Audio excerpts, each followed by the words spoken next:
You know, we still have this gap between what is understood about global warming and climate change by the relevant scientific community and what's known by the people who need to know, and that is the public at large and policymakers. And it's the reason, the truth is, if you understand the science, you see that we do have an emergency. We have a crisis. But it's not obvious to the public mainly because the climate system has tremendous inertia. It doesn't respond quickly when you apply forces to it, for example, by changing the composition of the atmosphere. Because the ocean is 2.5 miles deep, the ice sheets are a couple miles thick, so they don't change quickly. But the problem is, and because of that, although the planet is beginning to get warmer, averaged over the planet, but a lot of the warming is still in the pipeline because of that inertia. It's going to occur in the future. And the danger is that the system can pass tipping points beyond which the inertia of the system, the dynamics can take over, so that you get change will continue, which is basically out of the public's control.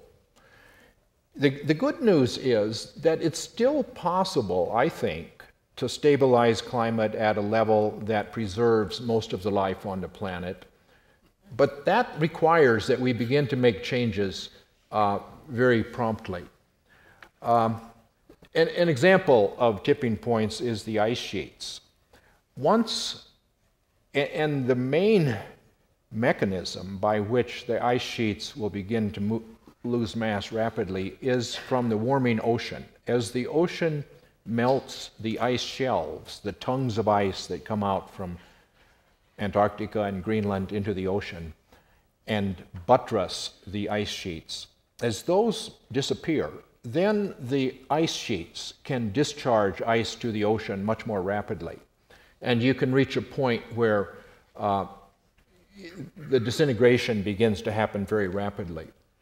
And similarly, in the case of species, as we drive some of them to extinction, because there is an interdependency among them, you can reach a point where ecosystems will collapse and you lose many species.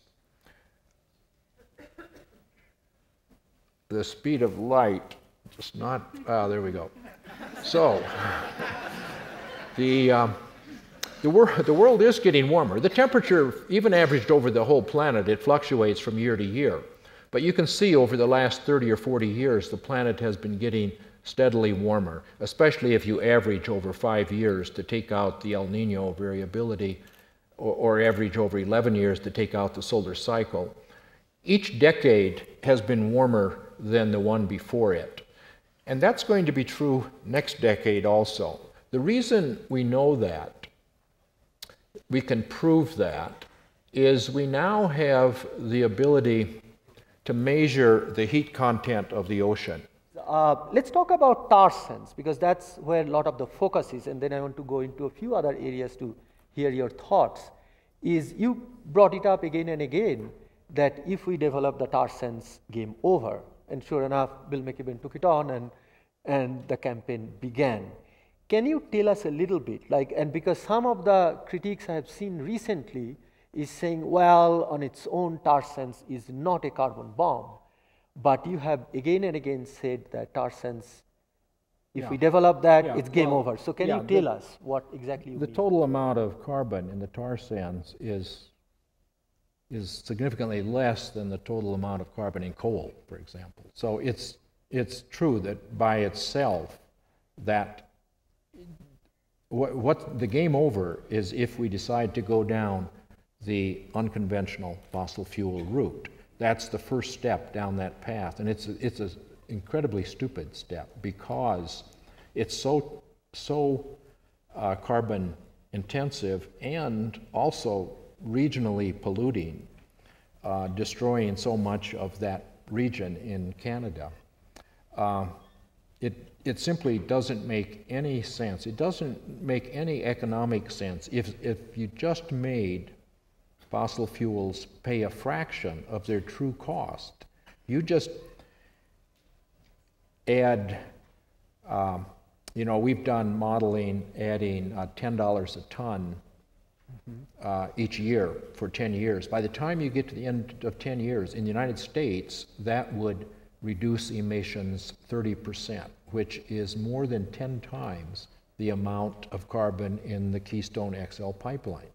So if way before you got to this $100 a ton after 10 years, the tar sands would make no sense at all.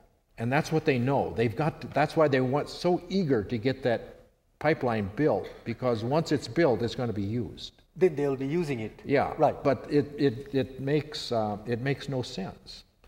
And to go back to what you said earlier about the impact that we're having on different species and things, that's going to continue and get much more extreme if we continue to burn more and more fossil fuels. But the truth is, what has become clear is that we're actually going to have to take CO2 down to a level somewhat less than what it is now.